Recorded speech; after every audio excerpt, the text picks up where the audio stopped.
Okay.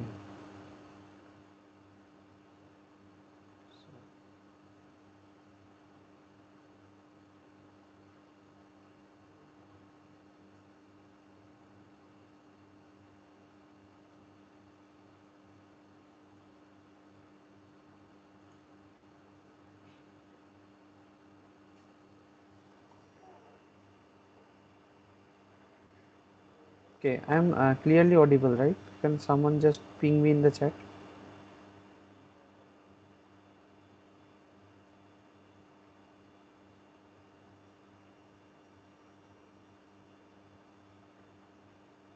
Yes.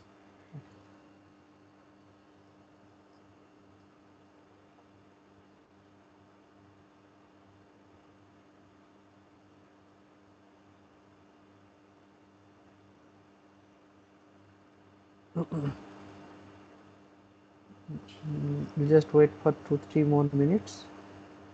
Uh,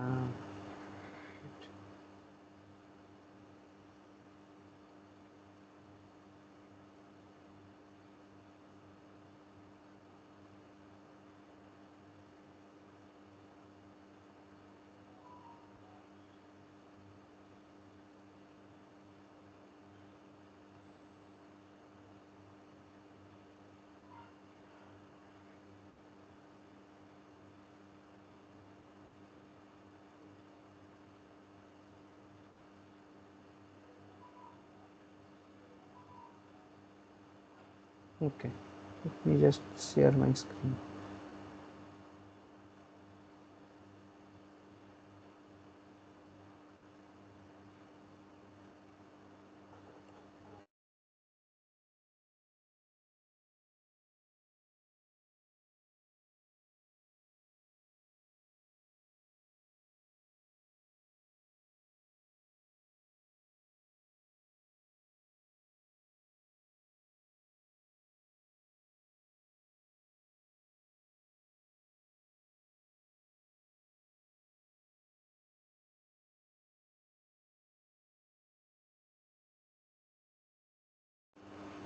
Okay, you can see my screen, right? Then just write it in the chat once, just to confirm.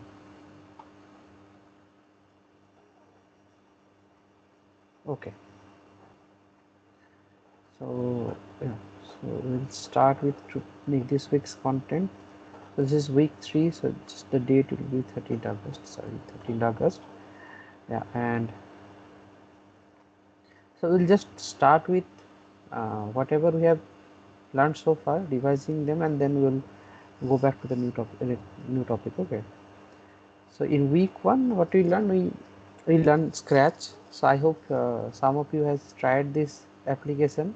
It's very like easy to start coding in Scratch, right? You can just grab concepts like how program usually the control flow in program works, and how the, let's say, the jump and loops work, right? And also these functions. So today we'll also cover functions a bit in Python, but anyway, in Scratch, I guess you remember there was a block called block itself, right? That used to that we are using that block to create subroutines, so that can be like named group of codes, right? And then we also install this like Anaconda Navigator and Jupyter Notebook IDE, and we are like earlier week we are used to coding I guess some example programs in Jupyter, right? In just like calculator, or wherever you have an if else branching, this type of stuff we were coding yesterday, right?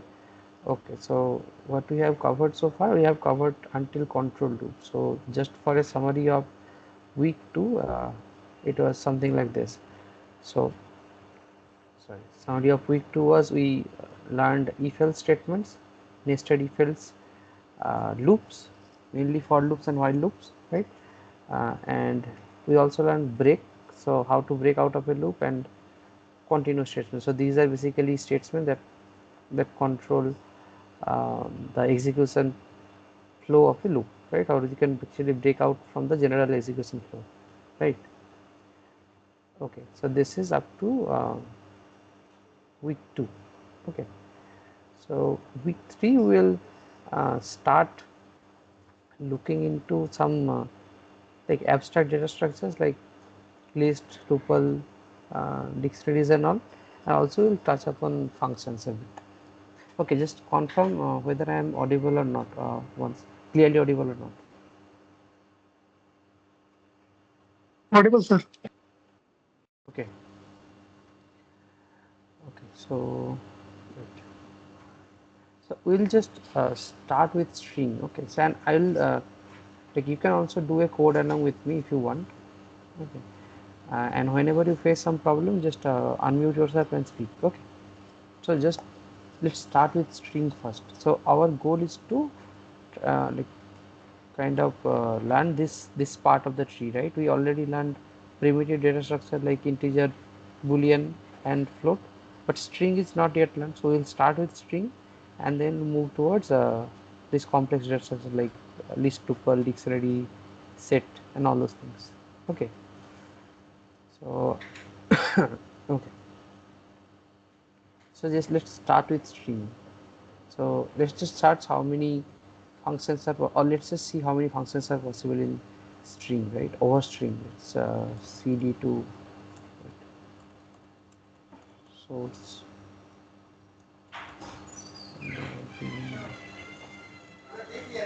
activate. Let's just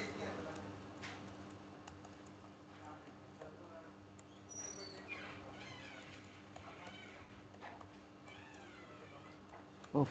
So we'll start Jupyter Notebook on that folder again, and for this week we'll name it week 3. Okay. So let's just like we don't have to import any libraries yet, so we'll just directly start coding. Let's just have an example string as we have here, right here. Okay, what I can do, I can keep the presentation in a separate tab so that I can just switch back and forth. Okay, so we'll start with string. And what is an example string? Let's have this one.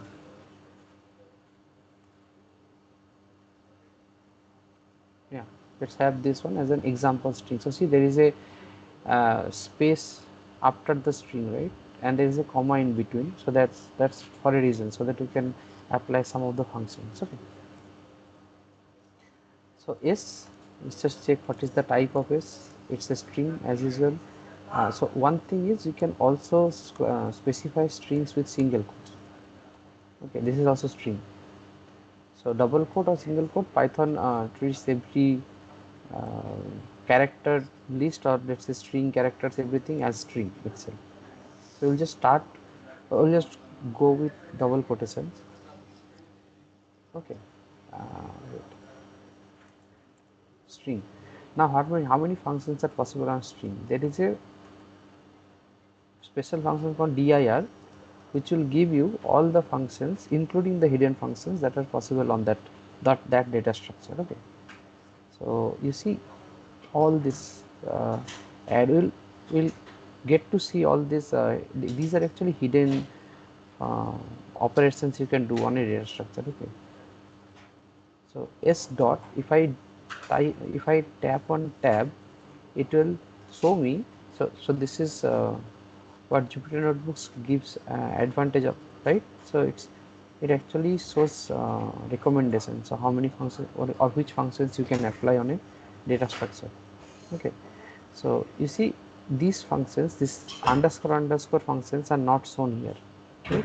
So these are by default hidden, or these are actually special functions. But later on when we will be learning classes and all, we will be also seeing these things. Let me just see. Okay, so these are all hidden functions. Wait,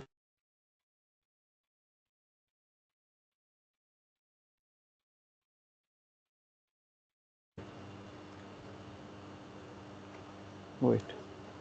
Okay, so what we are saying is these underscore functions are special functions that are like normally not visible or not visible by this like if you type tap tab, okay, like let's say I type dot and then tab, I will see all the functions that are possible on that data structure. If you just zoom in a bit, right, but this underscore functions are not visible because these are special, so we'll learn them in the session where we will be teaching classes in Python. Fine. Now let's see, let's see one by one how many these are, what we can directly apply, or these are public functions. Okay, so how many functions, let's just have them somewhere up to this, right? So we have all these functions that can hello, yeah, saying something anyway. Okay, so let's just try some of them. Capitalize. So capitalize, by the name you can see, you can kind of understand, right? It capitalize the string, but our string is capitalize means it will kind of give us a sentence case string, right? Now same to uppercase, there is a so our string is already uppercase, right? Let's say I want lowercase string. Now I will do lower, it will give me lowercase string. So capitalize and lower, the difference is capitalize will capitalize only the first character, and then like low, and give like, a Sir, small, all those things, right? Yeah. sir, what's the difference between capitalize and dot title? Dot title, right? I guess it's same. So title will also give you title case. So yeah, so there can be some difference. Wait. S equal to, let's say, A B C D E F. Sorry, S here, let's say, and let's do title. Mm. See, it is title case, right? A B C space S is capital. Wait, 1 minute.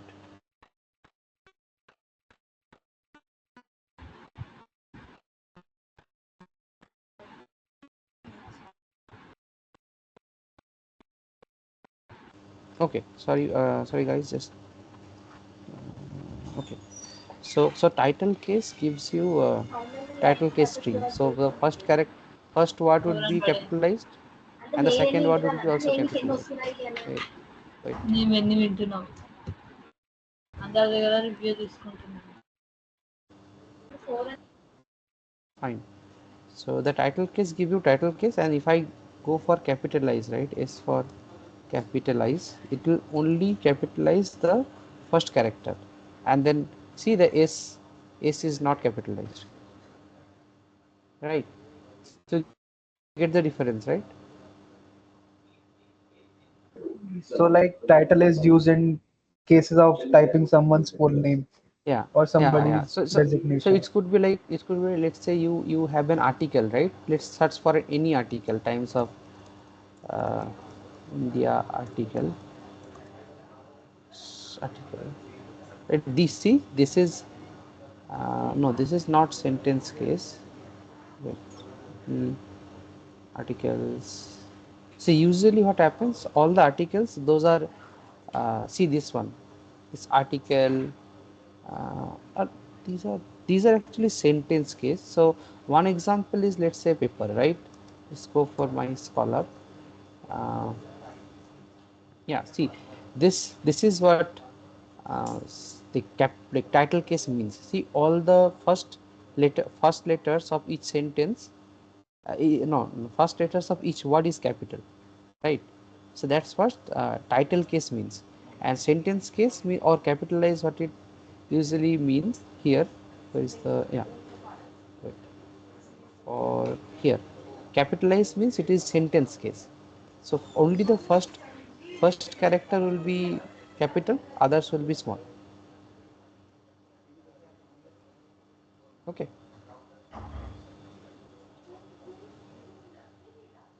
wait.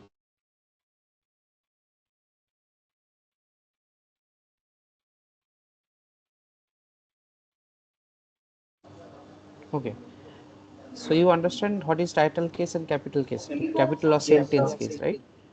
Now, let's just go for something we can do on this S.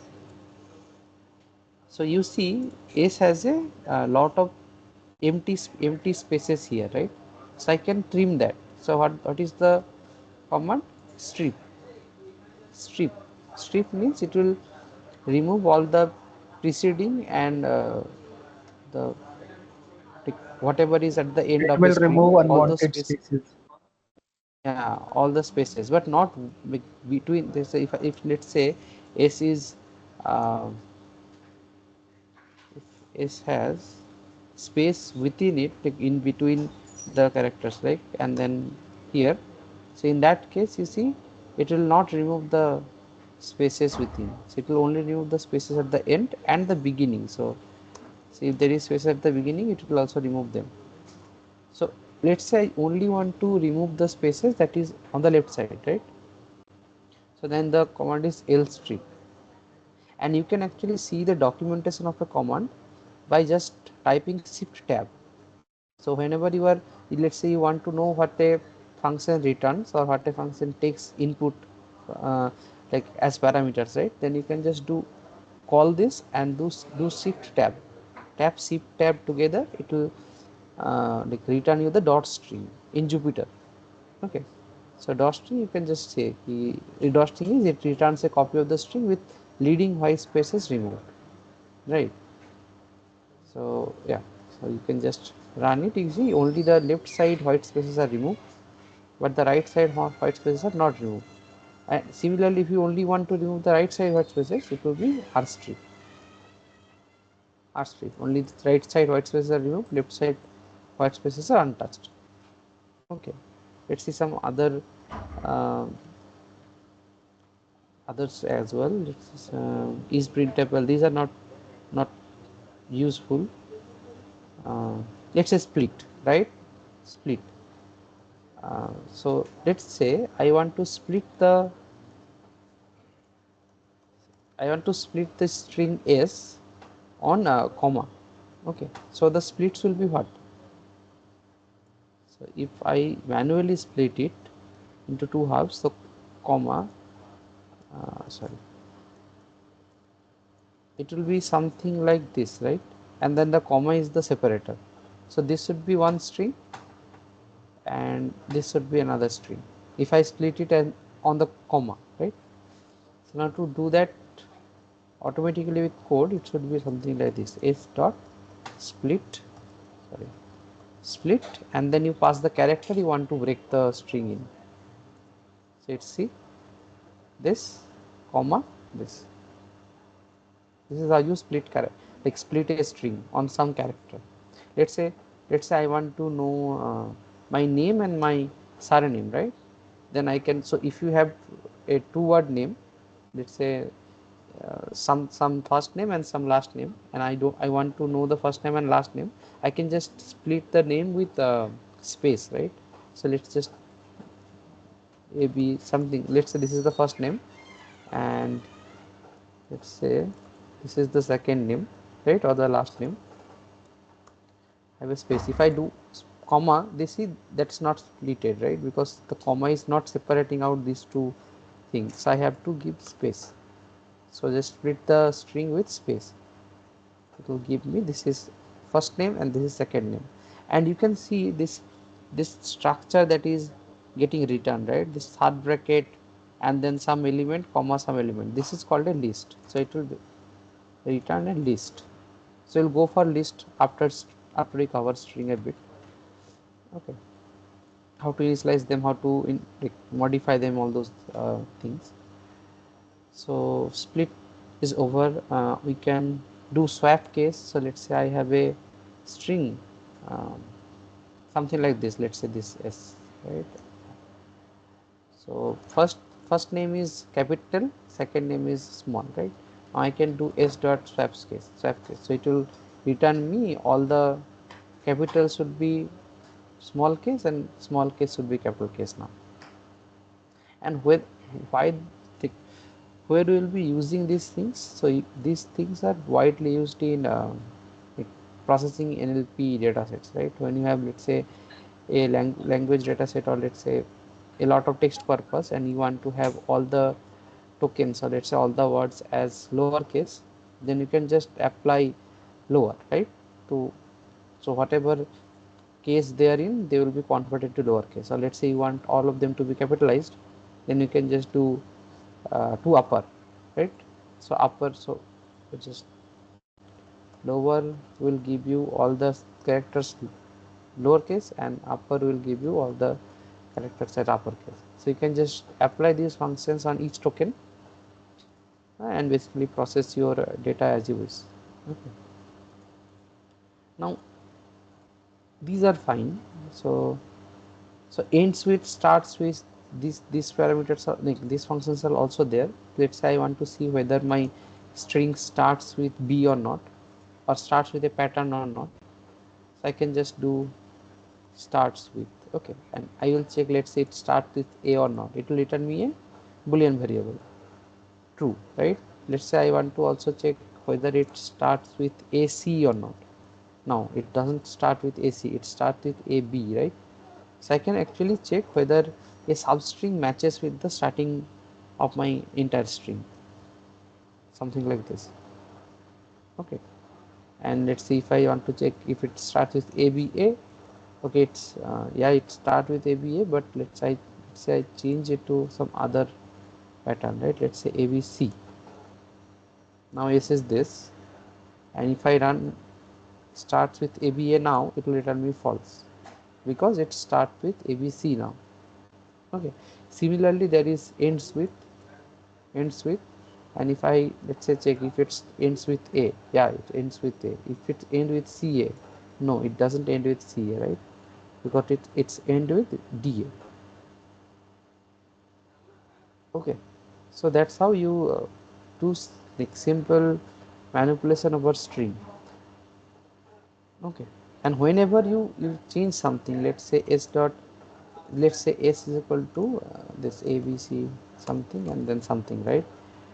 So let's say I want to capitalize it, all of them should be capitalized to sorry, upper.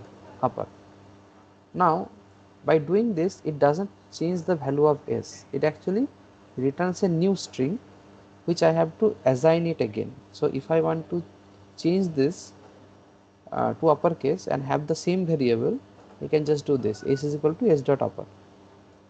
Now s is changed. So earlier s was this, now we get the upper string and reassign it to s. Okay. Okay, so this is how you can reassign strings. Cannot do it in place. Uh, so all these functions return a new variable, new string, which has to be assigned to the earlier variable or any other variable. So I can also assign it to, let's say, s up, right? S is this and s up is this. So s is this, s up. So if I want to take a backup of s and do not modify, let's say I'm not supposed to modify the original string, I can also take a backup on some other variable instead of replacing it. Okay, so these are some functions. I guess you can also go and like try out some of other functions. So is alpha, I guess you already know, it's also there in C. So whether the string you have passed is only alphanumeric, right? Is decimal means whether the string is all numbers. Okay, this kind of checks you can do. Let's say this Sir, speak we all, yeah, go ahead. sir, for example, if s variable contains abd Mm-hmm. and that's it, and I want to add something in s, so how Yeah, do we do that? so see, so so s are like, so strings are actually not immutable. Okay, so you cannot, so it's actually immutable. So there are two types of data structure in Python: mutable and immutable. So mutable means where you can directly change their value, and immutable means they cannot be, their values cannot be changed. Whenever you have to modify something, you have to create a new variable and assign it to, let's say, same variable or another variable, right? So you cannot directly change, let's say I cannot do something like this, 1 equal to some character. See, it's not, it doesn't support assignment. Okay, but if I want to change something, let's say I want to add something, I can do add directly like this, let's say def, right? Now it returns me a new string, so I have to assign it to that string again, is equal to this, to just add some new string to, or append some new string to the end of the earlier string. Okay, now if I check s, it is, see, it's now concatenated with the string I have passed here, right? But internally what is happening, s is not getting changed. I am having a new variable here, like return from the add operation, right? And then I am reassigning to s. So I am actually overriding the content of s. Okay, I am not modifying it, I am overwriting the entire string. Okay, so let's say Okay, sir. I want to remove something. In that case I have to use slicing, because I cannot remove, let's say s dot remove e would not work, this would not work. But for some data structures which are immutable, where we can modify their structure, this type of statement would work. But for string, you see, it doesn't have any remove attribute or remove function defined. Okay, so in that case, let's say I want to remove e, right? I have to manually slice the string and then add two slices that I like, that I want. Let's say s is what? S is a b d d e f. I want to remove e, right? So what I will do, I'll do like this. S, I want all the characters from 0. So this is called slicing. So we can index string 0, 1, 2. This is how we can index each character. Okay, so I want all the, so the general definition is this: start index colon end index and colon jump. This is jump, but a step, actually step. But at this point we don't want to, let's say, skip like alternative characters, right? We don't want them, we don't want that, we want all the characters to be written. So we will just skip step for now. I will focus on start index and end index. So start index is 0, I want all the characters from 0, and then how many I want. So you see, a is 0, b is 1, d is 2, and second d is 3. So I want characters up to 3. But for string, this end index is in exclusive. That means just like loops, if you want to loop till 10, you have to give 11 at the end value. Okay, because it will not go up till the end value, it will go before that end value. Similarly, for string, the end index is also exclusive. So I have to give, to go up to 3, I have to give 4. So that means I have string from 0, 1, 2, 3. Okay, so see, a b d d, I have that string. So now this is a new string, this is a slice of s, which is this whole string, right? Now I need the, I need this part as well. If and I don't need e, right? I have to remove e. So how I can get f? F is on which index? 0, 1, 2, 3, 4, 5, 5. So I want characters from 5. So remember, the starting index is inclusive. So so it will start from 5. So I have f, and then I, so to kind of नहीं तो हम कुछ भाई इतना हालत आंख दर्द होने लगता है, इसी तो आंख में प्रॉब्लम है। हम देखते देखते आंख दर्द हो जाता है, साला कैसे टाइप करते हैं तो सक्सेस हो नहीं करता। Okay, fine. See, now f is at fifth location, right? And to like, to code key, I need all the characters from trip to end. We don't pass the end index. So by not passing the end index, we are basically saying give me all characters from 5 to end of the string. So it will give me only f, right? Because only f is there.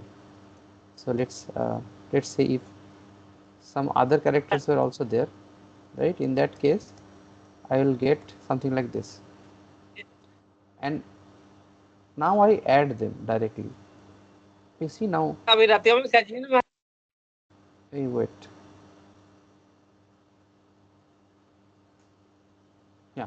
So to remove E, what I have to do, I have to slice it before E, slice it after E, and then add them. Right? So I cannot do directly s dot remove cannot be done. This kind of thing cannot be done because it's an immutable data structure. You cannot mutate the data structure itself. We can copy it. So what I am doing instead is copying before that character, copying after that character, and then adding them up. Okay. Then now I can just replace S, and S is now without E. So this is how I delete. Okay. Now another thing, let's say I want that delete. Like I want to delete a specific character, I don't know its index, right? So what I can do is dot index of is there. So index.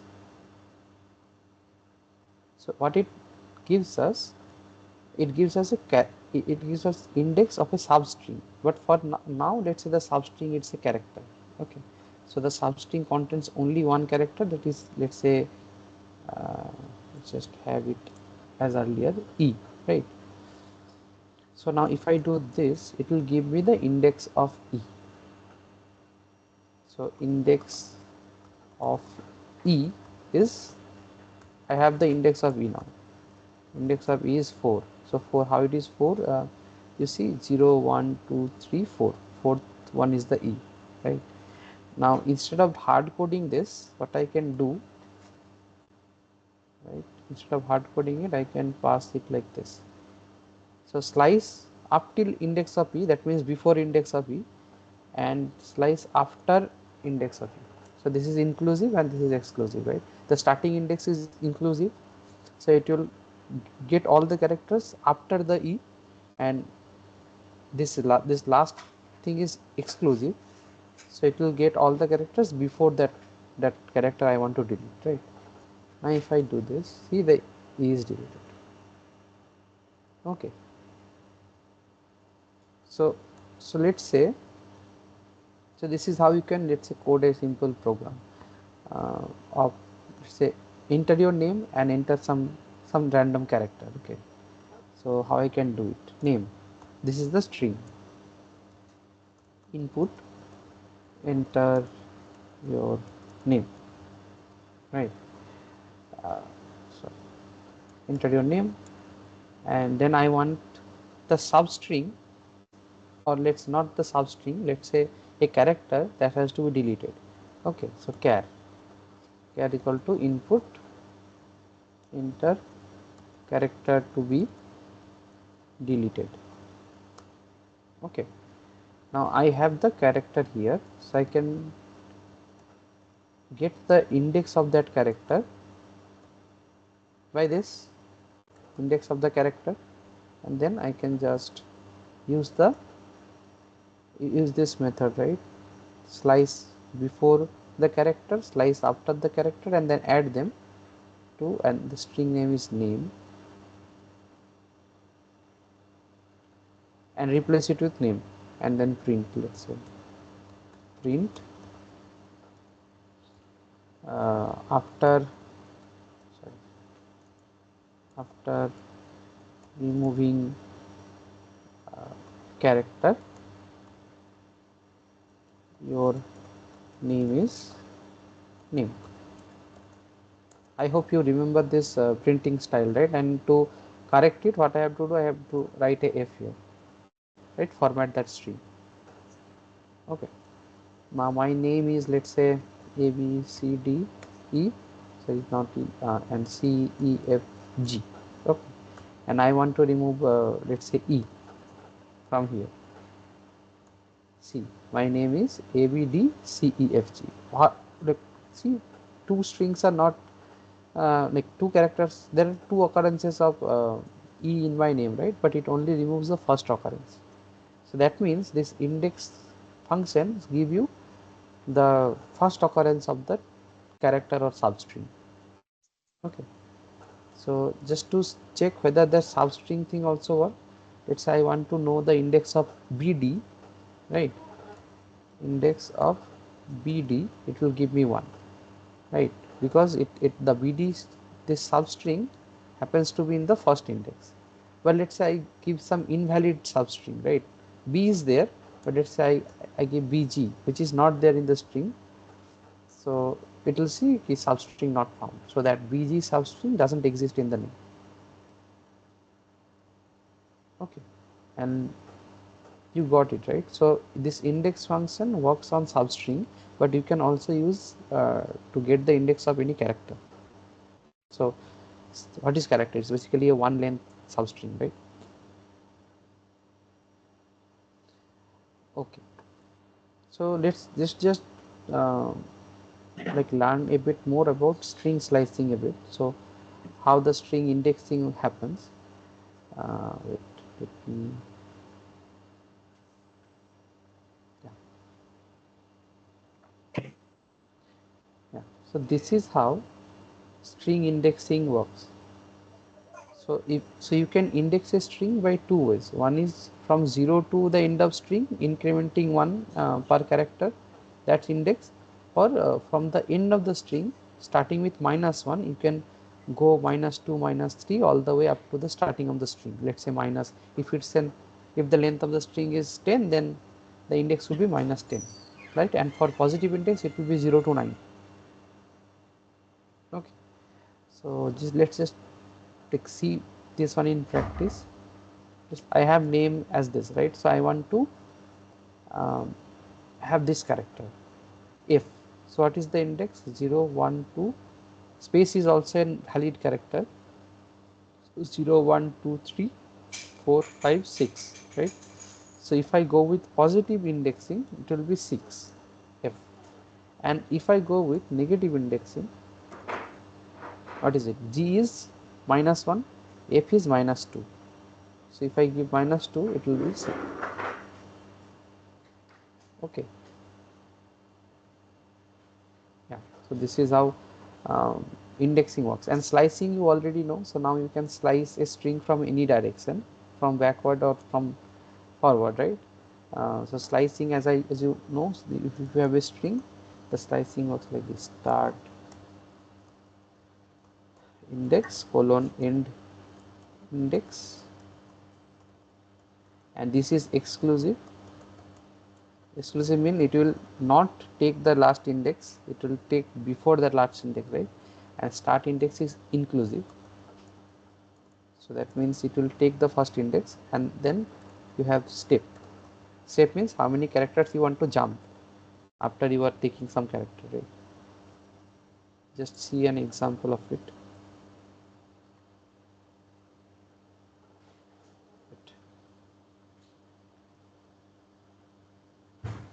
Okay. Let's say name is uh, anything, some random thing. Okay. Now I want 0 to 4th index. So name 0 to 4th index. So it will give me 0, 1, 2, 3. Okay. So 0, 1, 2, 3 up to k. And if I want to jump by 2, so by default the jump is 1, right? You take all the characters. And if I give jump equal to 2, now see it only gives me A, and then it jumps D, B, and then it jumps K. And now already the 4th character has reached, so it will only return me 2, A, B, right? And let's say I want to have all the odd characters in a string, so I can just remove this 4. So give me all the characters from 0 to the end of the string, and use the jump as 2. So it will give me basically all the odd characters, sorry, even characters. No, it will give me all the odd characters because it will start with 0, right? I will show how to get all the even characters as well. So because it starts with 0, so adding 2 will give me the odd character. Okay, see here, then B, then this A, and then this B, then this D, something like this. So it jumps one character in between, right? Now if I replace 1 with the 0 with 1, it will give me all the other characters that are like earlier that were jumped. Okay, so this is how string slicing works. So you can also do the same thing with um, like negative indexes. So um, let's say I want to have this substring dbadk, and I want to only use negative indexing. Okay, so what is the index I should use? So -1, -2, -3, -4, -5, -6, -7. So starting should be -7, and then ending should be -8.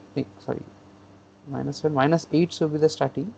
-8, -9, -10, 11, 12, 13. So before 13 it will go up till 12, right? So -8 to -13. So I will get -8 to -12 as the output. So to -8, yeah, something like this. db adk. So from -13 I am supposed to go till -8. Now if I want it in reverse, right? So what I can do, so see, by default the increment is 1. So from -13 to -8 it will add up one like over time, and then you will get a b d, this all this thing, right? Hey, wait, we are getting from here to here, so starting should be 12, and this should be -7. Then I have this substring, right? Now the default is 1. So if I want to go in reverse, if I have a step -1, right, then in that case my slicing would look like this. So I have to have -8 to -13, and slicing would be, and it will get the string in reverse. So I will get k first, and then d first, d, and then b, something like this, right? So I have the same reverse Sir, string. Hello. so if you want to print name as in the whole variable in reverse, how do we do that? Yeah, so that, see this is the basic of this, right? So I can get a substring in reverse direction as well by slicing, right, by using this -1. So let's say I want, there is a name, let's say valid name, some John uh, Wick, right, John Wick. Now if I want to get a reverse of that, what I can do, give me all characters colon colon, right, give me all characters, and then use the step as -1. So this is what I have used earlier in, I guess, week 1, right, to reverse the string. Yeah. Now if I do this, you see, I get the reverse of that name.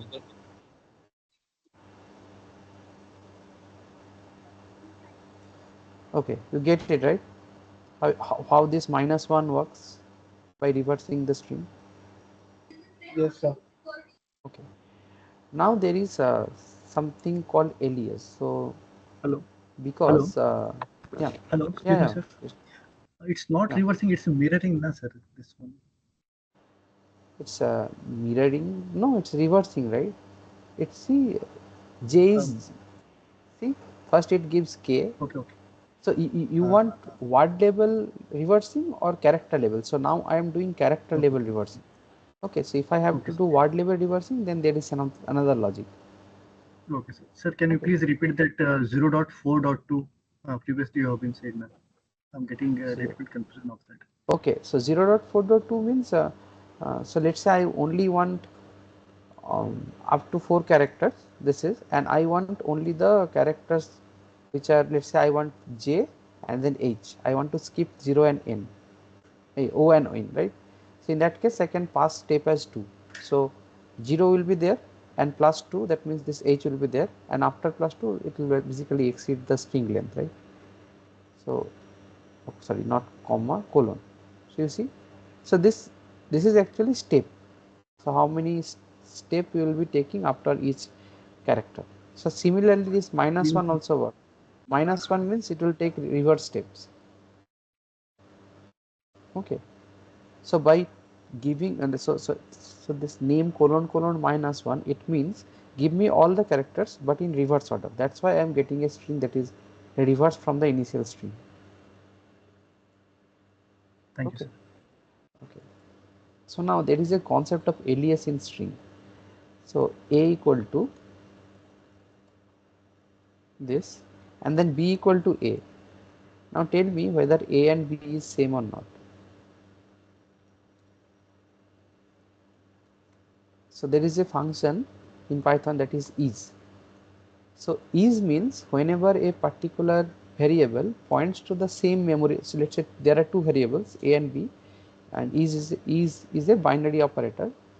So if those two variables points to the same memory location, then it will give us true, otherwise it will give us false. Okay. Now see, by doing b equal to a, I am not creating a new variable actually. I am creating a alias of a. So b and a now they points to the same memory location. Right. Let's say the string, how many, let's say if each character takes 1 byte, right? So 1, 2, 3, 4, 5, 6, 7. There are 7 bytes. So by creating this variable b equal to a, I am not increasing the memory footprint. It's still 7 bytes. Only b points to that 7 bytes now. Like apart from a, it also points to that same location. Okay.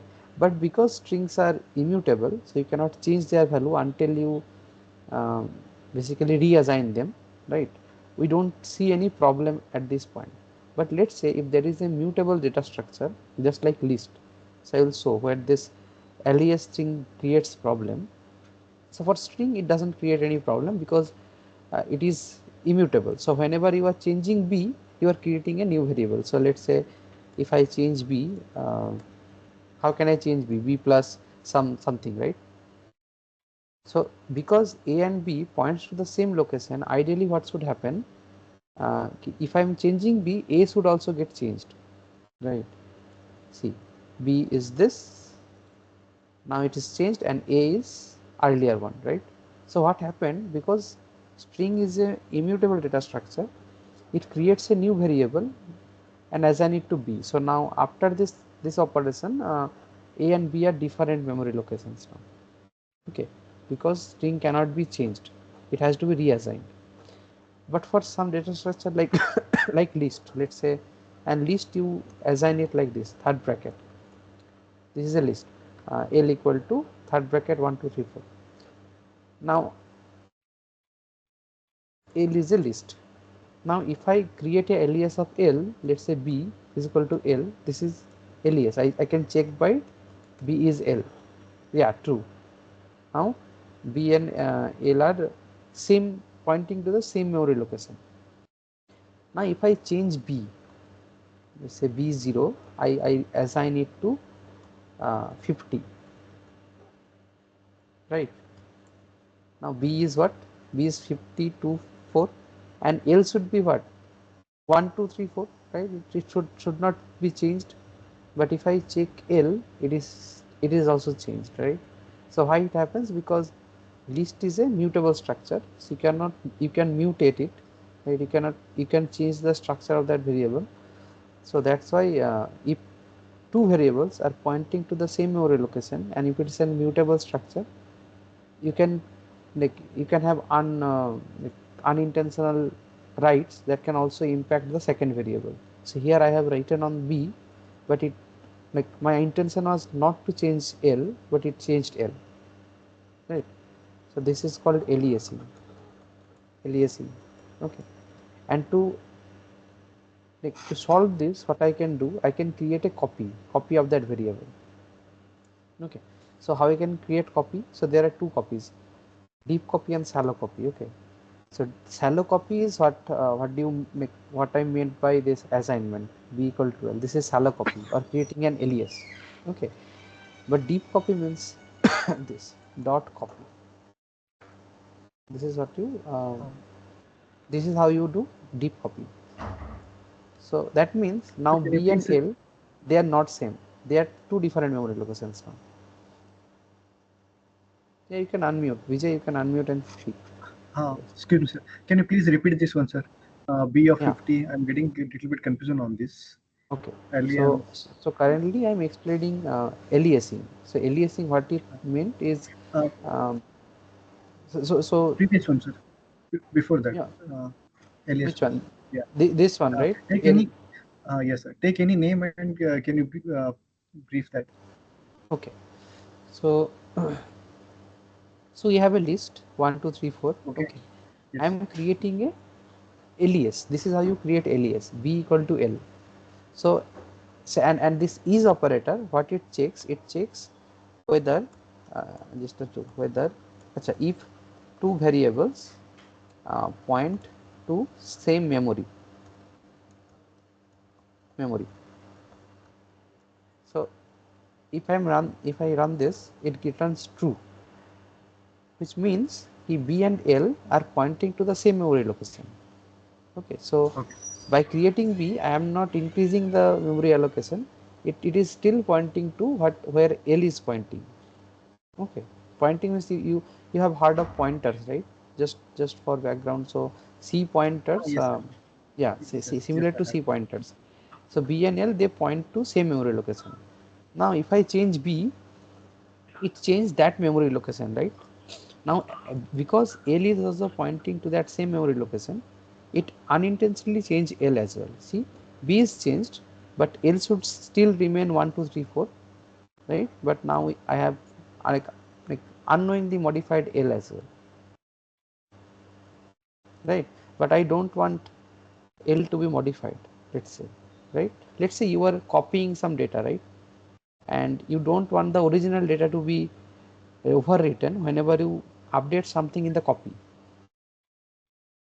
Okay, but you see in that case, this I am updating B, but my L is also getting updated, right? Because it's a mutable structure. This list is a mutable structure. But for string, it was not the case, because for string, if I am changing something, the entire assignment has to be done. And in this case, when I am assigning something, a new memory location will be created. Okay, Okay, but sir. for I got list, it, sir. yeah, but for list, this is not the case, because it's a mutable structure. I can change a index, and it will also change the original copy of it. So by changing the alias, I can change the main copy. To get like out of this, what I can do, and this is by directly assigning a variable to its parent variable, I can, it's known as shallow copy.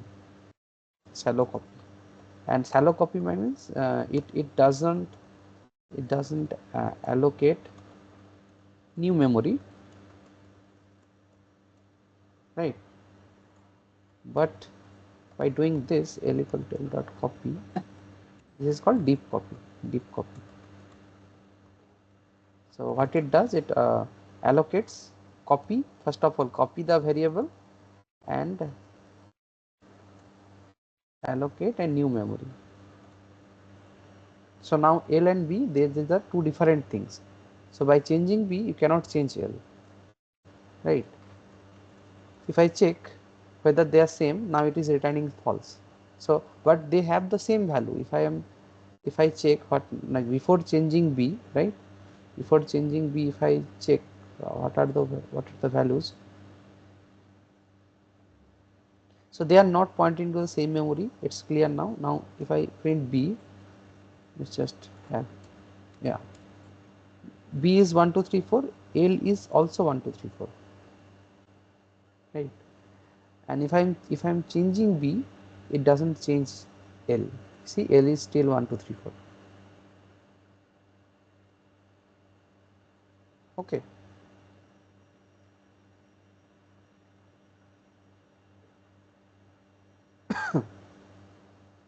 Anyway, so because strings are over, so you know how to reverse a string, how to slice a string.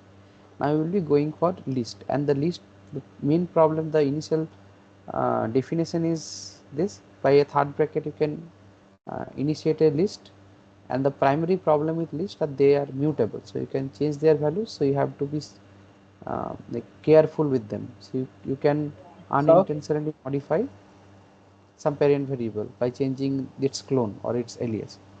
Yeah, you can. so in list, I'm confused between manipulation of list and list comprehension. like List looping of comprehension it. is something else. List comprehension is entirely like different thing.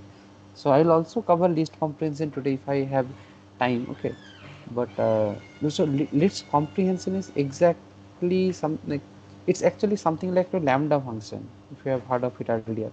So you can loop and modify a list within one line, and that's a feature of Python itself. So you cannot do it in any other language. Okay, so so it's something like this. And sir, I Let's. have a question. It's a little off topic, but it's regarding Python only. Mhm. In the Swayam course, you were given a question to like create a game of permutation and jumbled words. Mhm. It's similar to that. What if I want to create a game where I play rock, paper, scissors with the computer and the computer? Like I give an input of stone and the computer chooses between paper and rock. Is it See, yeah, possible? yeah, it's possible. So there is something called a random number generator. Okay. So and for the computers, it usually uses pseudo random number generator. The algorithm you can search how that pseudo random number generator works. It basically works on so many things. Um, it so so one of the parameters I can say it also works. It also takes time as input, and based on that, it generates the randomness. It takes many other parameters also to get a random value. So how we can call it? So we have to import So can't a it be library done called by random. using if statements? If yeah, it can be done by if statement. So you have to import a library called random. Okay, now you can call random.random. It will give you a random number between 0 to 1. So the range is within 0 to 1. Okay, now if I am running this multiple times, you see it gives me random values, right. Now what I can do, I can just do this. If my random value random.random is less than 0.5, then I will select, let's say select rock, select, so it doesn't mean select, let's do print, right, else I do sorry, scissor, right, sorry, scissor spelling, sorry, okay, scissor is scissor, fine. Now by doing this 0.5, what I am saying, and this random number generator is actually uniform random. Okay, so 50% of the mass will be below 0.5 and 50% of the mass will be above 0.5, right. So I am actually creating it 50-50% chance. If the random number is within 0.5, then rock will happen and that will occur 50% of the time, else scissor will happen, that will occur whenever the value is more than 0.5, which is also 50% of the time. Now if I run this, what does it say? Random, oh sorry, random.random. So what if I want to take an input from the user what he or she would like to choose, such as Yeah, rock, paper, or scissors, that's based on that? standard, right. That's standard, so you can just do an input statement here, right. And basically after the computer chooses rock or scissor, you can have another if statement like based on user input, and whatever the computer chooses, based on that you can give you win or lose results, right. So I guess rock cuts, like rock breaks scissor, right. Scissor breaks I guess paper, scissor cuts paper. So based on those the combinations, right, which one wins and which one loses, you can have another if statement below here, which will check okay, user input, let's say scissor, the computer chooses, let's say paper, right. Now in that case the user should win.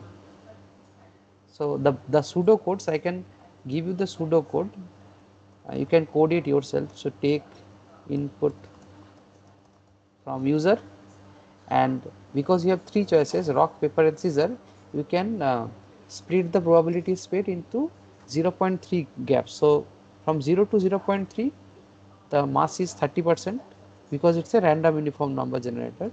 from 0.3 to 0.6 it's so actually 0.33, 0.66 and 0.99 or 1, right?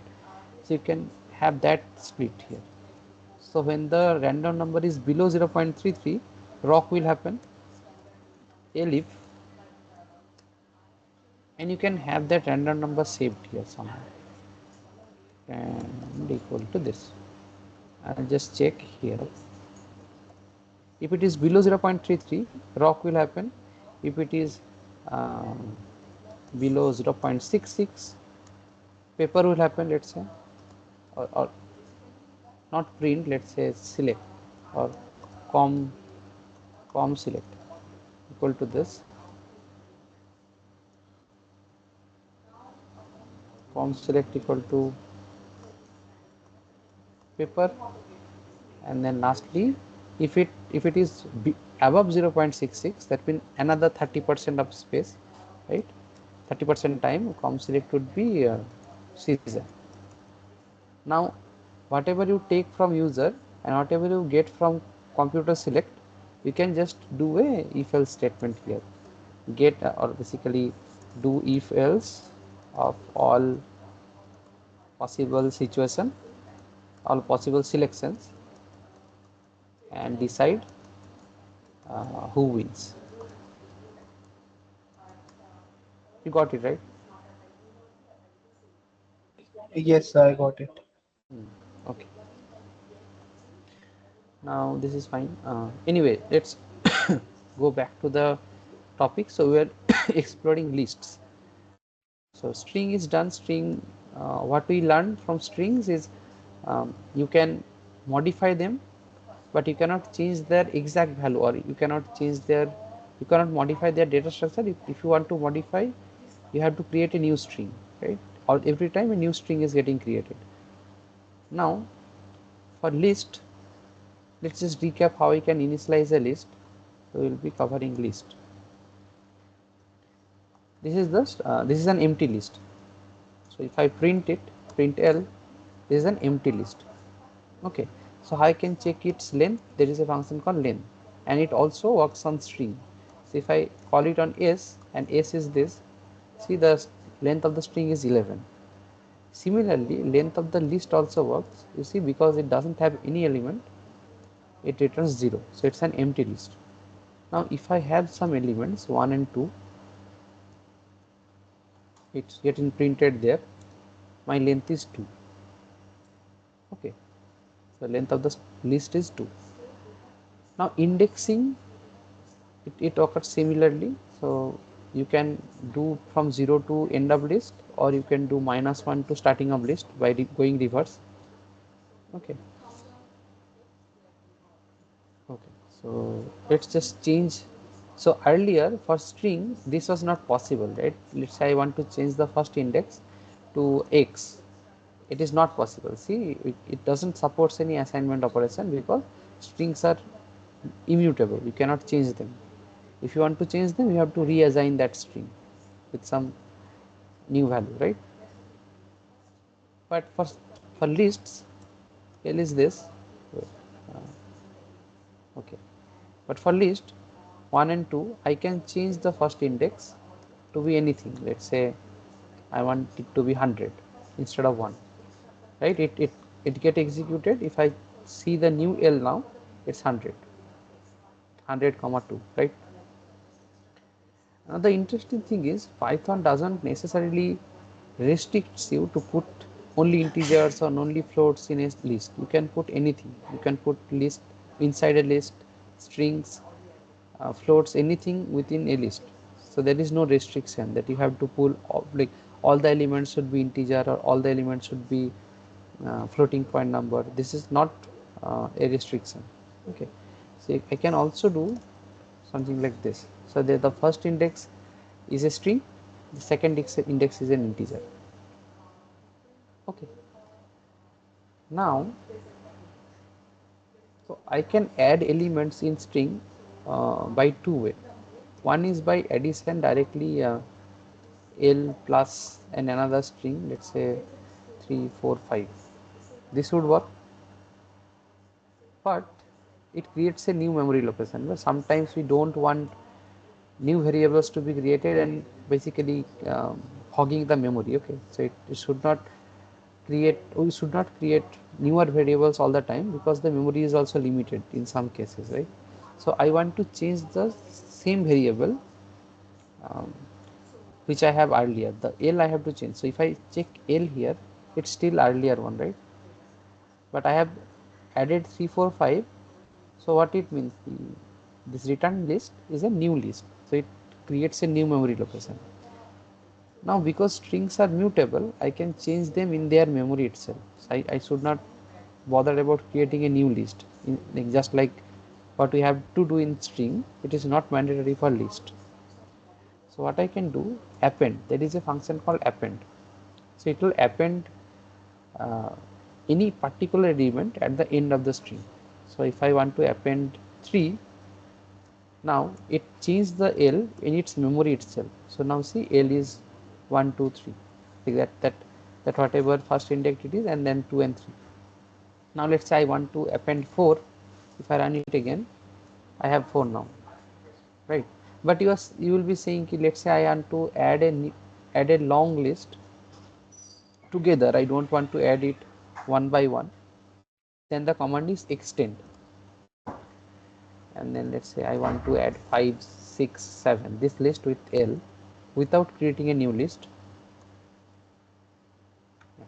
So by extend you can add to list, and it will modify the memory of this one, the first list, L dot extend, whichever list you will be applying the extend command to, that memory location will be modified.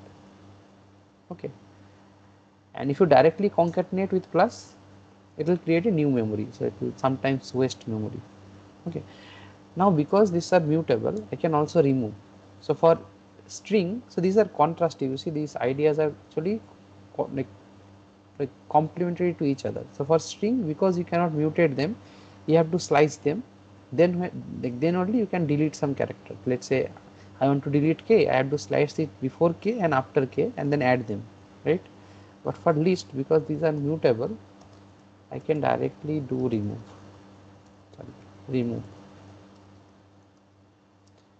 and let's say I want to remove 4 4. Now if I check L, see 4 is now removed. So it doesn't cost me extra memory, it removes the element on the same memory of L, and I don't have to slice it, right? And just to context it with string, it also removes the first occurrence. So if I have two characters, let's just add another 5, append 5. Let's say I have two 5s in L, sorry, in L, right?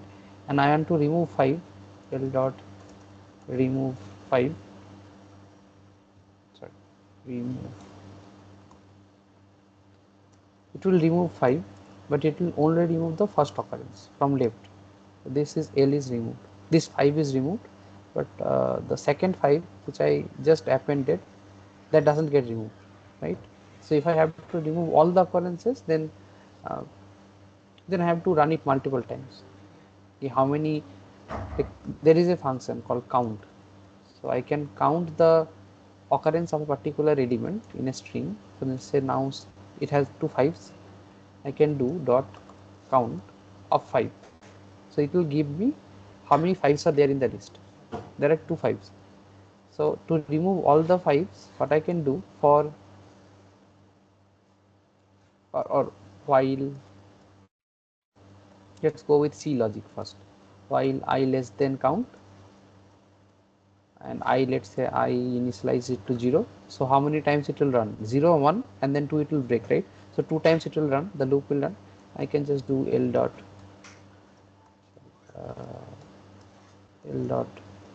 remove 5.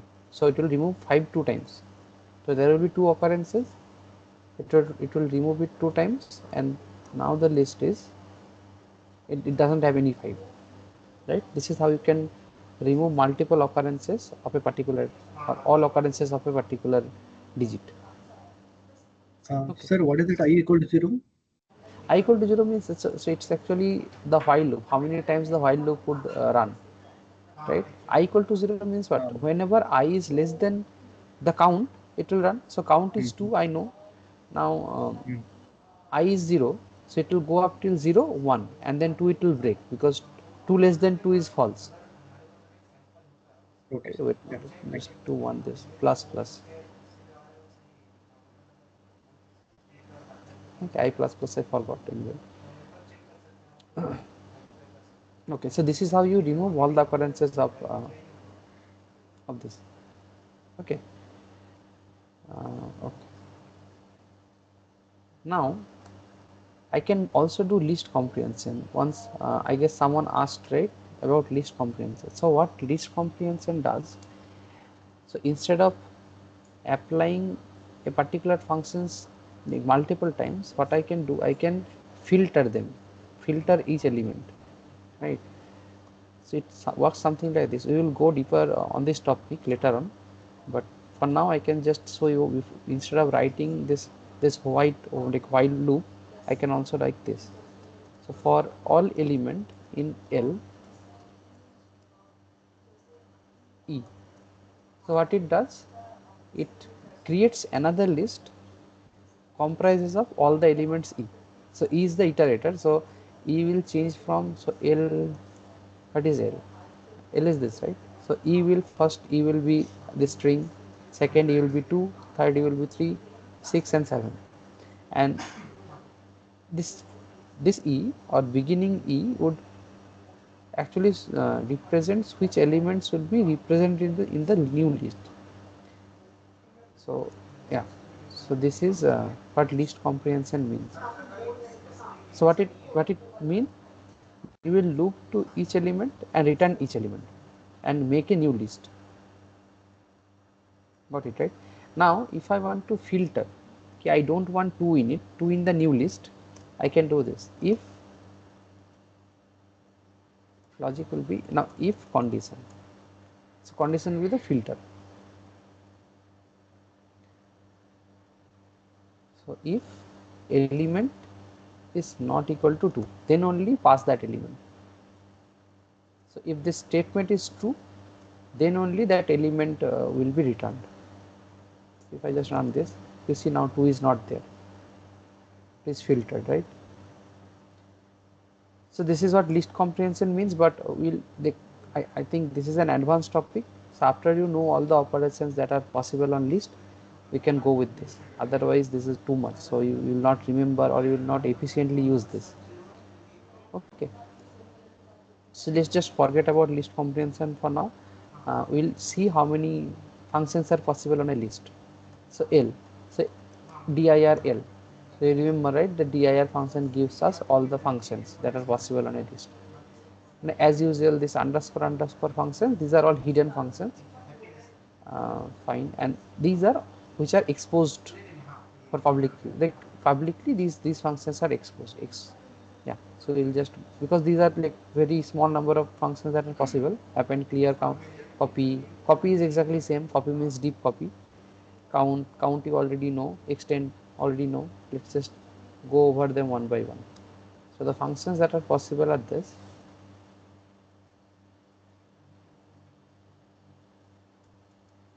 Now L, I have 2 3 6 7. I can append means it will add new element, say 100 to the list L. Now the list becomes 2 3 6 7 100, right? Clear means it will clear all the Hello. elements. Yeah, yeah, you're audible, you can. Python वाला Hello, ठीक वो अभी भेजा था नहीं wait, let me just mute him. Okay, so yeah, so clear means it will clear all the elements of the list, so that means empty the list. So after you call clear L dot clear, it will actually clear all the elements. So earlier L was this, it has 1 2 3 4 5 6 elements. Now L becomes empty, so it will clear all the elements. Okay, let's just reassign it from here. L equal to this, fine. Now copy means deep copy, same. So alias thing. So instead of creating an alias, you can create a deep copy which points to some different memory location. So changing the copy would not change the initial object. Okay, so just like this. So if b is l dot copy, if I change now b, if I change b, say b0 equal to abc. Now if I check l, it will not yet changed, but b is changed, right? But if I don't use this copy, let's say I have a shallow copy, in that case both of them will be changed. L and B, both of them gets changed. Okay. So copy is done. Count you already know that count returns you how many occurrences are there of a particular character. Extend, if I want to add another list to a list without creating a new list, right? I can extend it. Extend the first list. Index, similar to strings, it will give you index of a particular element. Insert, so insert is something, wait, let me just wait, one minute.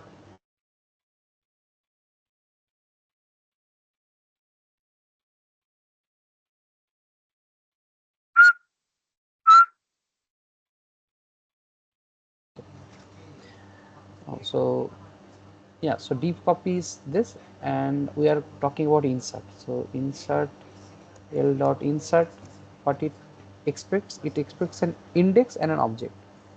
So what is l? Let's check. What l is this? ABC 236 700. Now if I want to index, um, let's say at the first index I want to index insert a -1, right? So I will give like this: insert an element at the first index, and it's the value of the element should be -1. L is, you see, ABC -1 2 3 6 700. Okay, so this is the insert, how you make, do insert. Pop, it will remove the last element. Remove, you already know, remove means it will remove the first occurrence of an element. Reverse, it will give you the reverse of a string. And sort means you will just get a sort. So we'll just go with pop first. So pop, it will give me 100, and the L is now changed and 100 is removed. Okay, now pop, you see, reverse, L dot reverse, it will give me, so it will actually reverse the entire string on its memory itself. So it doesn't create a new string, it directly reverse the string in the memory location itself. Okay, and sort, L dot sort, see, there will be a problem in this case. If I write L dot sort, you see, string and integers, if there are two types of variables that are not comparable, so I cannot compare string and int, but I can compare float and int. So if there is float and int, I can always um, sort them, but for string and int there is no comparison operator available, right? For Python you cannot compare one with ABC, right? So that's why it gets an error. But if I just remove L, if I just remove ABC from L, so let's say L dot remove ABC. Now L is this. If I sort, L dot sort, it will gives me a sorted value -1 2 3 6 7. Okay, so it will sort by ascending. So it will start with the lowest value and go up till the highest value. This is the default order. Yeah, you Excuse me, can. sir. Yeah, Sir, if we need from descending to ascending, what we have to do? yeah. For descending to ascending, if you just type this shift tab here, this reverse. So this is how you do ascending to descending. Reverse equal to true. By default, the reverse is false, but if you write reverse equal to true, you will. Let's just have something here. Let's just have random values, right? Just to check. Let's suppose L is this. Now normal L dot sort. Normal L dot sort will hey, wait. Mute. Fine. So normal L dot sort will give you ascending. So it will start with lowest one and give you the highest one, right? Now if I want to have a descending, you see after I run this one, L dot sort is reverse equal to true, it will give me a descending one. Okay. Okay. Sort is done here. So all the operations that can be done on a list is this ones. Okay. Okay. So these are fine. So any operations you are still doubtful about on this list? So indexing is same as slicing, or indexing No, is different from slicing? no. So Index. So slicing is something like entirely something else, right? In slicing means you are slicing from one index to another index. Here index means you get the value of the element which is on index 4, let's say, or actually you let's just see L, right? L is this one. I want index of 454, so dot index of that element. I want to see what is the index of 454. So it should be what, 0 1 2 3, right? So I get 3. okay. So index is actually you are actually finding Exact position. on which index a particular value happens to be there. Okay. Okay. Okay. Hello. Yeah. Go ahead. Go ahead. Any other doubts on this functions? Insert at a particular location and append is same. No. So No, append apprentice, it only. will be inserted at the last if you add. Yeah. So if you are append, if you are inserting at the last location, that is similar to append. Okay. So insert is actually more uh, free. It can insert to any location. Okay, but append only insert at the last. Last. Yeah. Now, like, can you think of any problem at this point? Any like demo problem that you want me to solve or that you want to think of that uses list? So you can just think once, or like otherwise I will go with some default problem. So using list, what I can solve, right?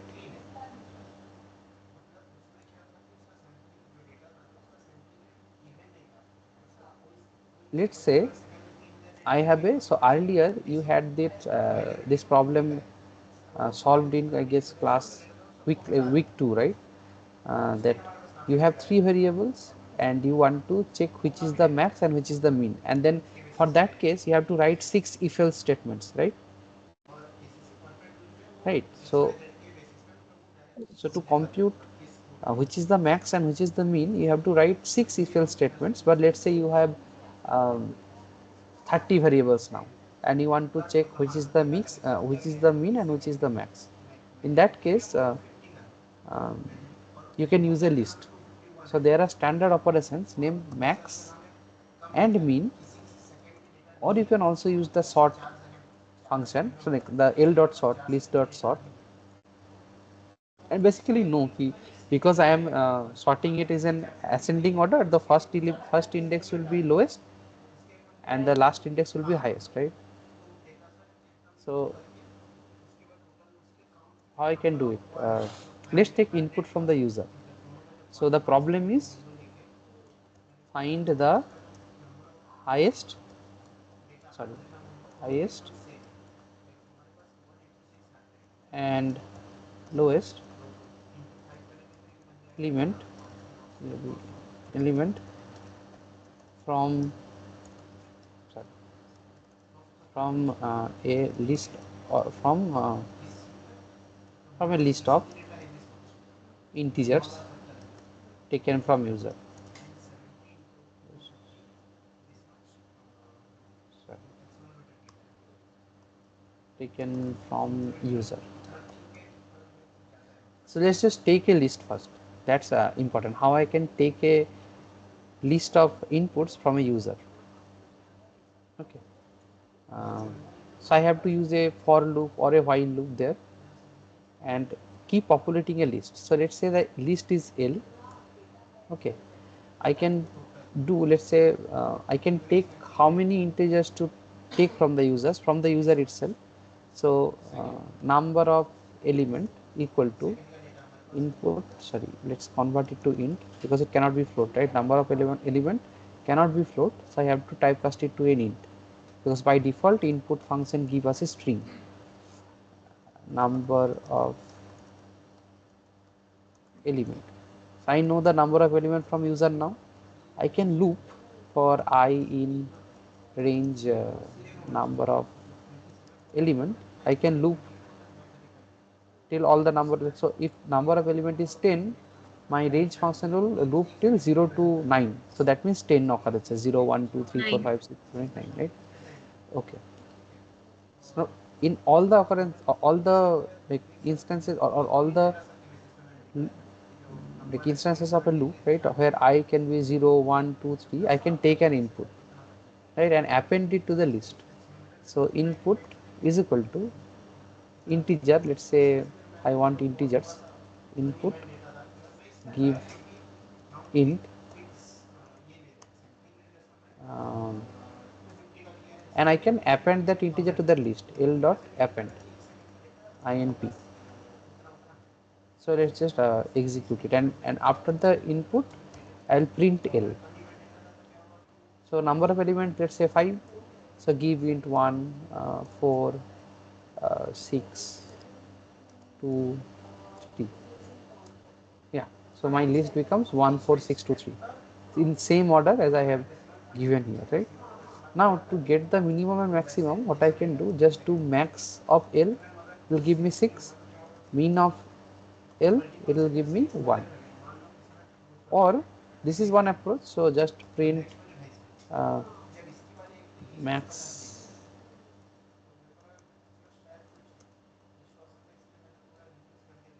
min,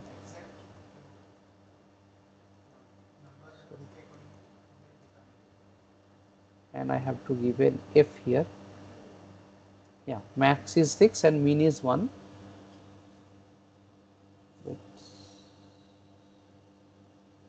Okay. I can do this, or what I can do, I can use the sort function. So L is 1, 4, 6, 2, 3. I can sort it, right? Sort L is sorted now. 1, 2, 3, 4, 6, right? And then I know that it will be an ascending sort. So the 0th index, so the first element should be the minimum, and the last element, right? Last element I can access it with this length of L minus 1. Sorry, length of L is the, let's say 1, 2, 3, 4, 5, but the valid index is what, 0, 1, 2, 3, 4 up to length minus 1, right? Same as C. So I can do this to get the last index, or I can use the minus the reverse index. So I know that the reverse index minus 1 is the last element, right? So instead of length minus 1, which is basically saying 4, right? When I have 5 elements, the last index would be 4. And for Python, because this reverse indexing also works, I can directly go with minus 1. That the minus 1 is the last element. Yeah, so 0 and minus 1, these are the max and min. So I can do this, or I can sort it and print L, sorry, into L0, sorry, L minus 1 is the max and L0 is the same output. Okay, so what is the benefit in this case? This min max, these operations are more efficient than sorting. Okay, so sorting, so based on which algorithm you are using, so I guess the default algorithm is quicksort for Python. It may be something else also. So I guess the default algorithm is quicksort. So in that case, the complexity is like worst case is n square, best case is I guess n log n. Okay, but for min max these are linear time operation, so you can do it in O of n, right? So if you are going with sort, this will take more time rather than using min and max. So it's better to use min and max instead of sorting and printing it. Okay, so these are some tricks you can apply in your CP as well. So whenever you are doing some competitive programming, and usually what happens ki the let's say the platform gives you restricted resources, right? You cannot take more than let's say three seconds to give output, right? But if you want to sort a list which is let's say a million elements long, it will take more than 3 minutes, and you just want to have mean and max of it. So just use mean and max operation, which will give you output in less time because its time complexity is less.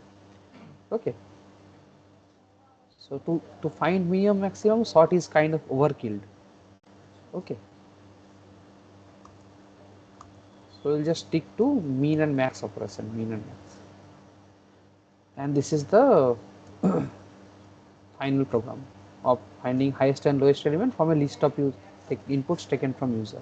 Let's just run it once. Let's say I have 10 elements, 3 4 100 3 40 100 2 uh, 5 0 minus 10 minus 15. See, my list is this, and max is 102 as usual, and minimum is minus 14. Okay, now you tell me like what are the problem you can think of on list at this point.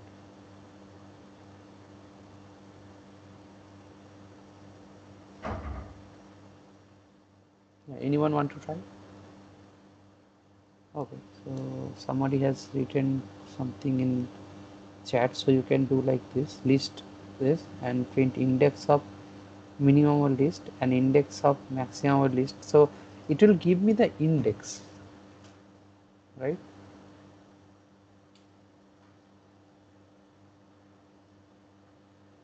So if you want to print the index of the uh, minimum element and index of the maximum element, this approach is good. This approach would work. Okay. Okay. Anyway, so if anyone want to propose a problem at this stage, you can unmute yourself and say.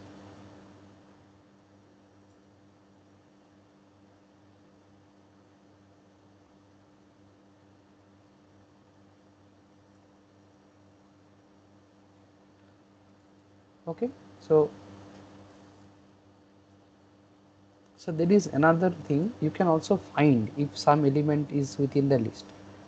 So let's say my list is this. I want to check whether 100 is there in the list or not. So I can simply do 100 in this in operation. In operations checks whether a particular element is within that list. If it is there, it will give you a true, otherwise false. So yeah, 100 is there. Whether 101 is there? No, 101 is not there, right? So you can also check whether a particular element is there or not. Okay.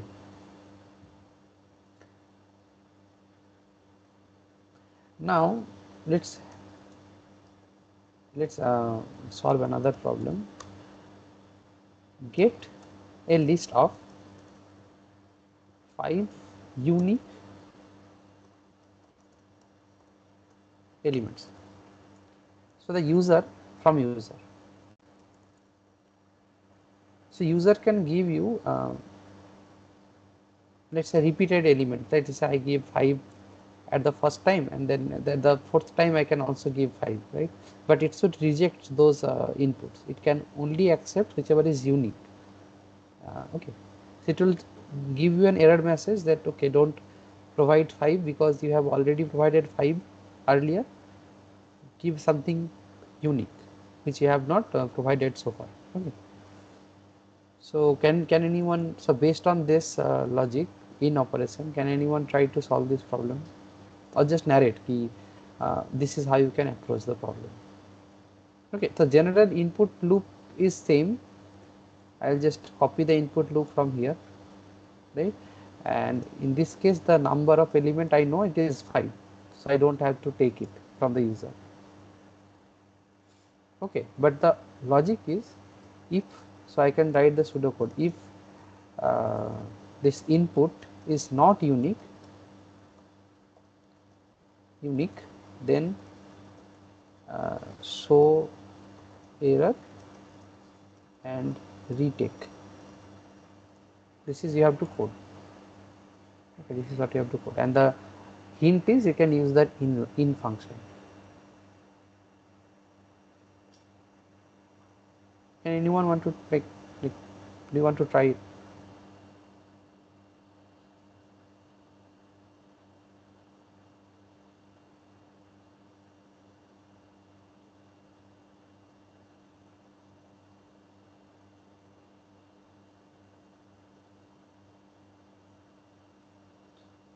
Okay, let's just solve this one. Yes.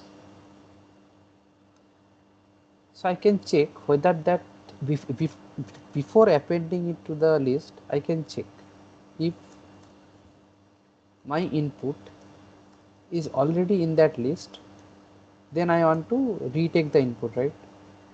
So I want to retake it, so it will be printing an error.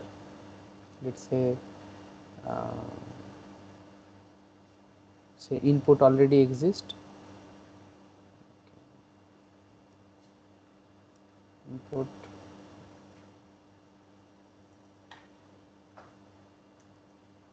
already exists in the list, right? And I want to retake it, so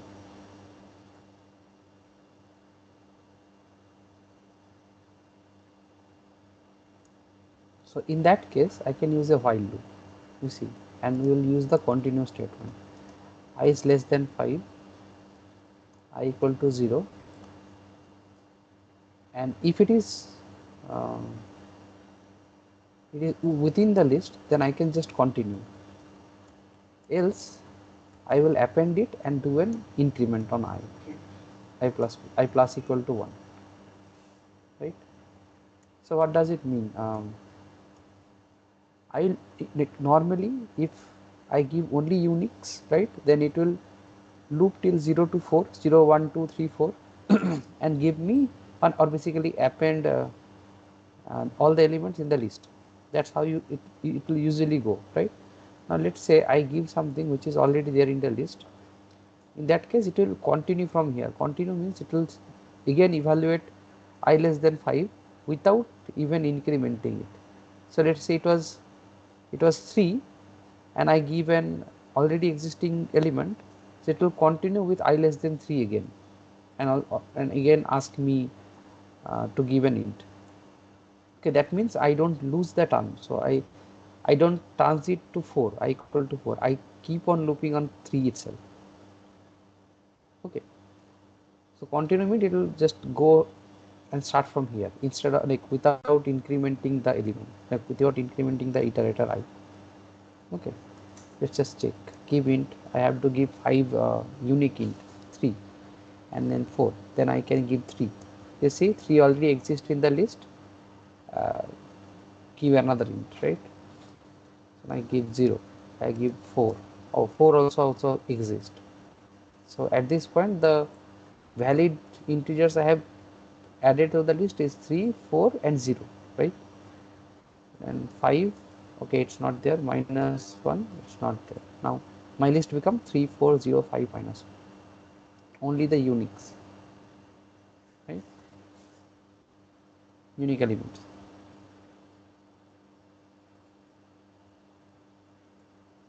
Okay, so I guess how much? So we have 20 minutes more. So what we have covered so far, let's just So list we have covered. So first of all we covered strings and then list, and by list I means one dimensional list, one day list.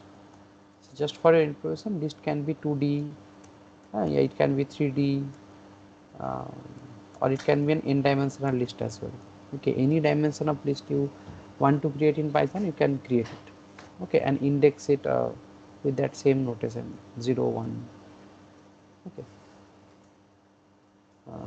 so we'll discuss 2D and 3D later on, but anyway, so let's just do another practice. So first practice was first code that we did was what,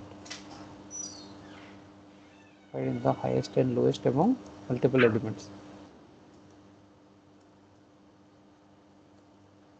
and the second task we did was get a list of 5 unique elements, right? Now anything else you want to solve, like you want me to solve or you want to give a try?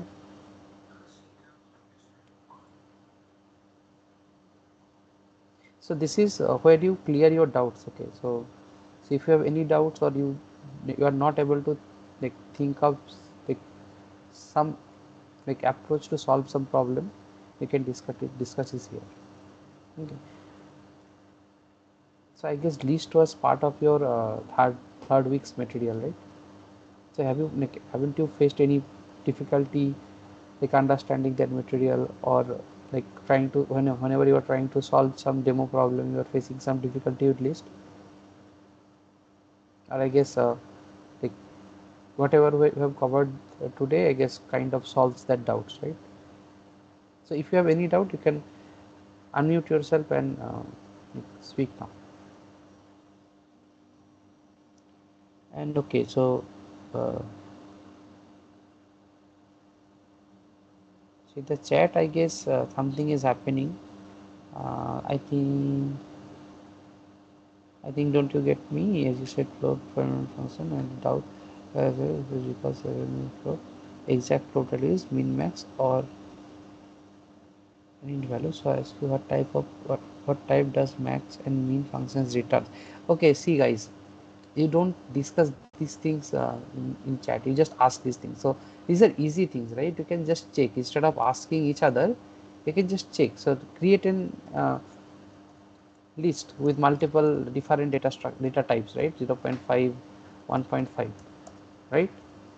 And just check whether max functions returns the one, like returns the, see, because 5 is maximum, it returns 5, right? Mean should be 0.5. So it is actually adaptive. So whenever the integer whenever an integer is max, it will return an integer. Whenever a float is max, it will return a float. That's it. So let's say I have another variable called 6.5, which is now, which 6.4, which will be max for this case, right? It will return a 6.4. But if 6.4 is not there, then 5 is max, so it will return an integer 5. So it will return the maximum element. It doesn't matter whether that data type is integer or float. You already know that Python doesn't treat data types as C, right? It doesn't give a like damn about any data types, right?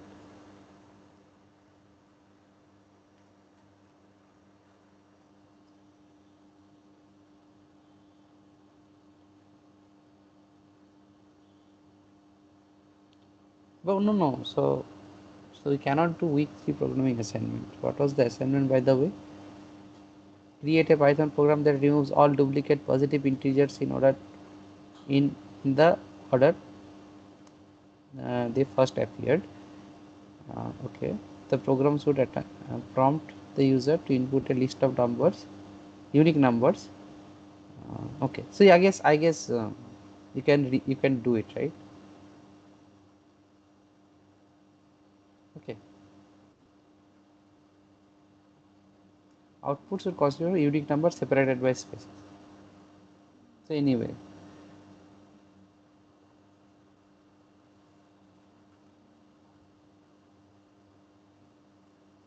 mm,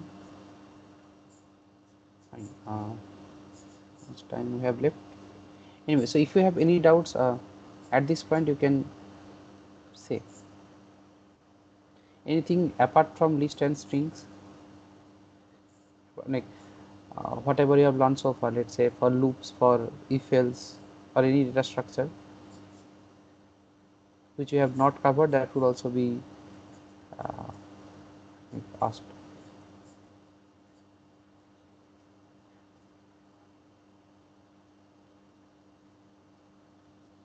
Append command not working, it's showing error. Okay, can you show me the error, or just paste the error in chat?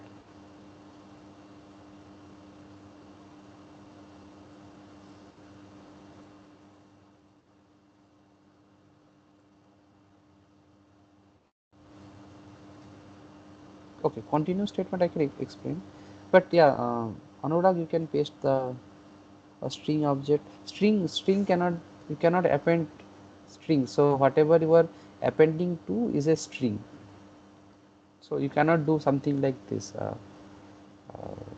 Let's say I have a string, right, something, and I cannot do s dot append. You are doing something like this true. So string object has not, don't have any append attribute, so it has to be a list. So if it is something like this, 1 2 3, something like this, you can append character 4 and it will store like this. Okay, 4 4. Now continue, right? So yeah, continue. So continue statement, let's just do a print. We will see I equal to 0, I less than 10, and print I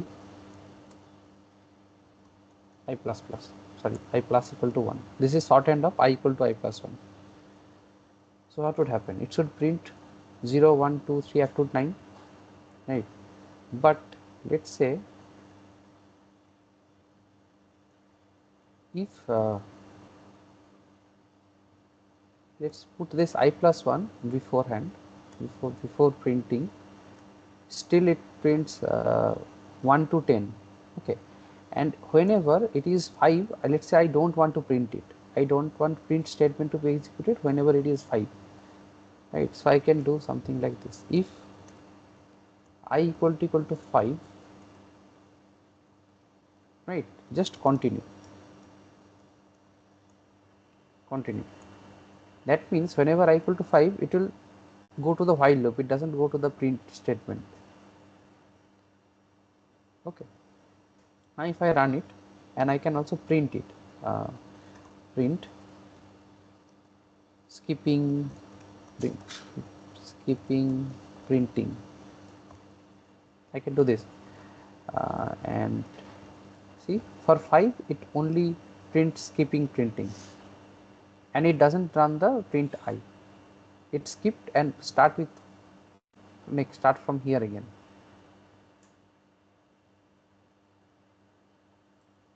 Got it? How? Hello. Continuous? Yeah, go ahead. Hello. Yeah, Can I we can do hear. it? Can you repeat? I just didn't get your. Can we do it by for, By for? for loop? Yeah, for loop, right? So you can also do it with for loop for some cases, I guess. Wait. So exactly same thing would work, I guess. So whenever you want to continue executing, right, then in that case you need a skip. You need to skip rest of the loop, and you want to start from the start of the loop, then you start with continue, then you use continue. So just replacing while with for I in range 10, or let's say 10, right, or let's start with 1 to 11. Whenever I equal to 5, it will not print, it will just go with continue means it will go to the loop again. So let's say 0, 1 2 3 4 5 5, it will continue, doesn't get the I doesn't get printed here, but it will continue with the rest of the loop. So 5 will be skipping. Okay. See, 1 2 3 4 5 gets skipped, 6 7 8 9 10. Got it, right?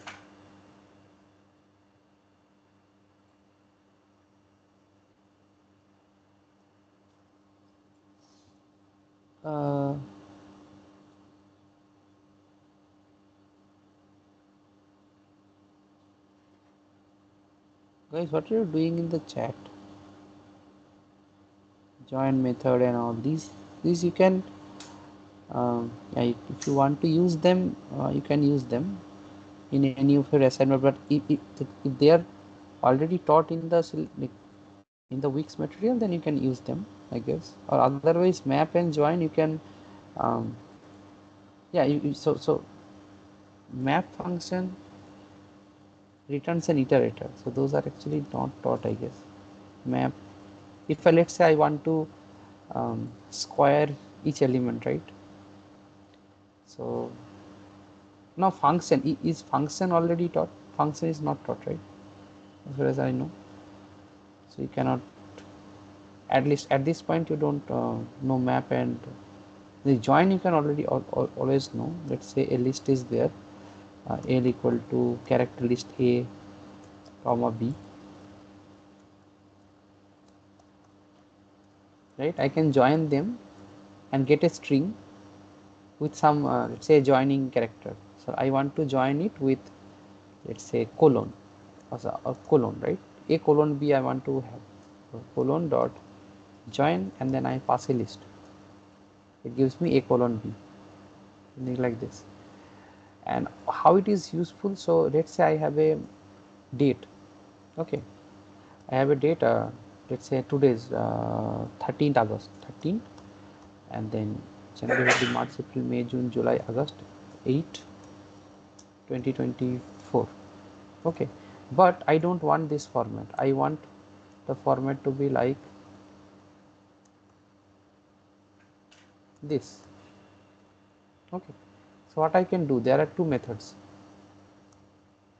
One is by replace, so s dot, so let's say this is s, right? S is this, I can perform s dot replace. I just replace the slash character with dash. It will give me the desired output. However, you can also go with this s dot split with slash, so it will give me the list, and then I can join with slash dot join. This will also give me the same output, two ways.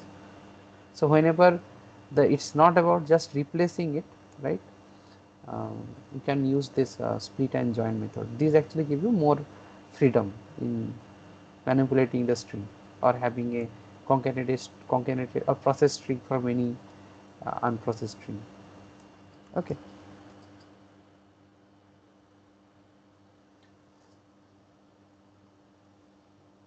Yeah.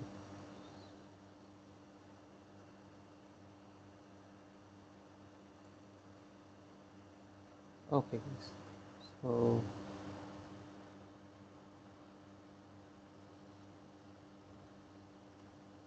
So we also covered the join operation.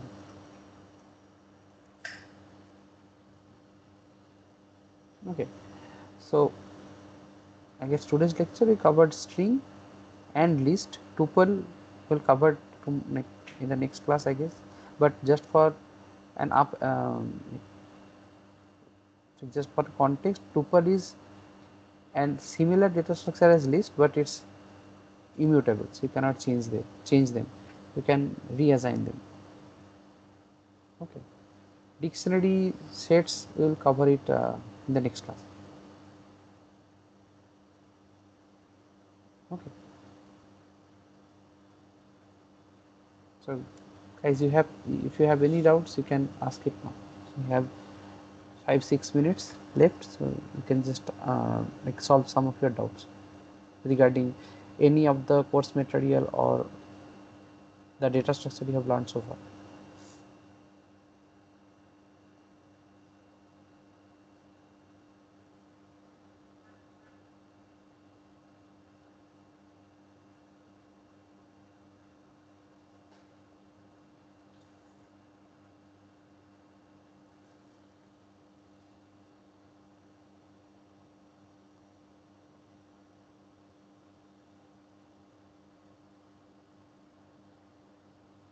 Okay.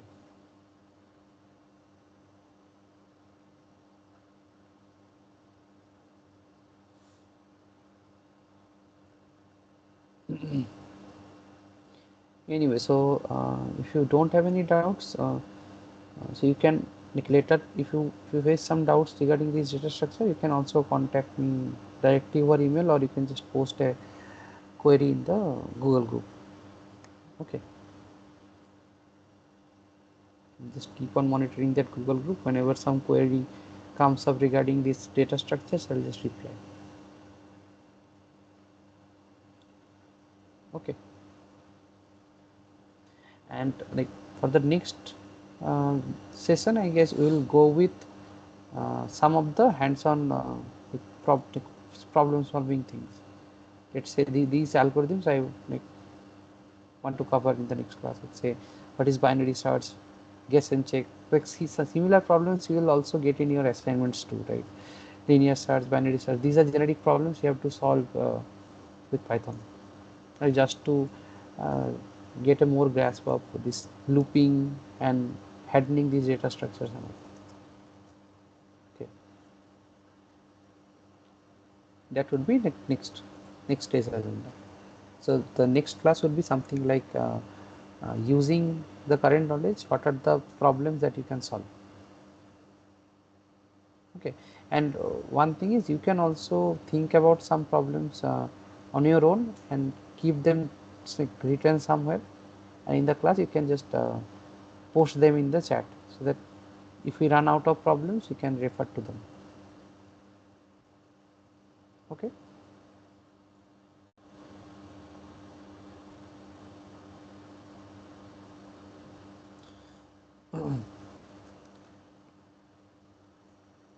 Okay guys, so just keep writing your problems down within, like, throughout the whole week, and then you can discuss those problems here in the next class. Okay. Okay guys, so let me just uh, oh, so like one thing I guess, yeah, I guess we can start discussing 2D 3D list everything in the next class, not in this one, it will be too overloaded. Okay, I'll just stop sharing my screen.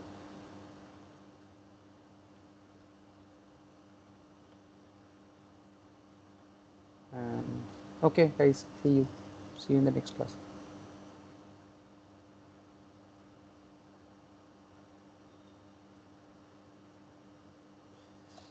Bye. Yes, so I'll share the PDF. I'll share the PDF. I guess you already get that sheet, right? Where we are used to send. Okay, let me just share you one thing. Drive.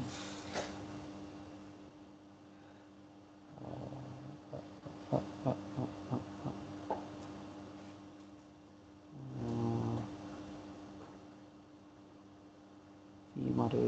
yeah.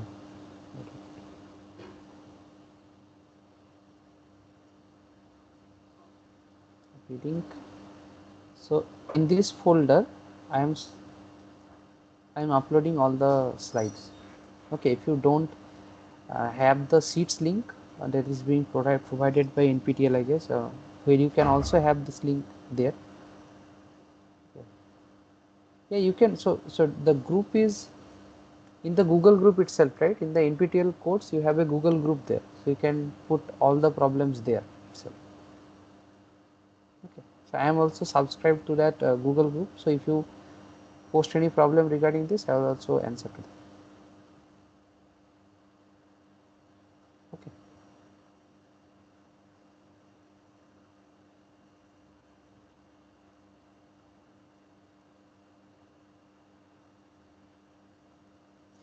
Yeah, it's if the session is already like recorded, so we'll just post the video in my YouTube channel. Wait, let me share you the YouTube channel link as well. So I keep on sharing this channel links and all in each class. just share it again. Channel. And you can also get the class recordings from the earlier weeks if you have missed something. So this is the YouTube channel. Okay, but the video will be uploaded. Okay, so let's just stop recording. Stop recording.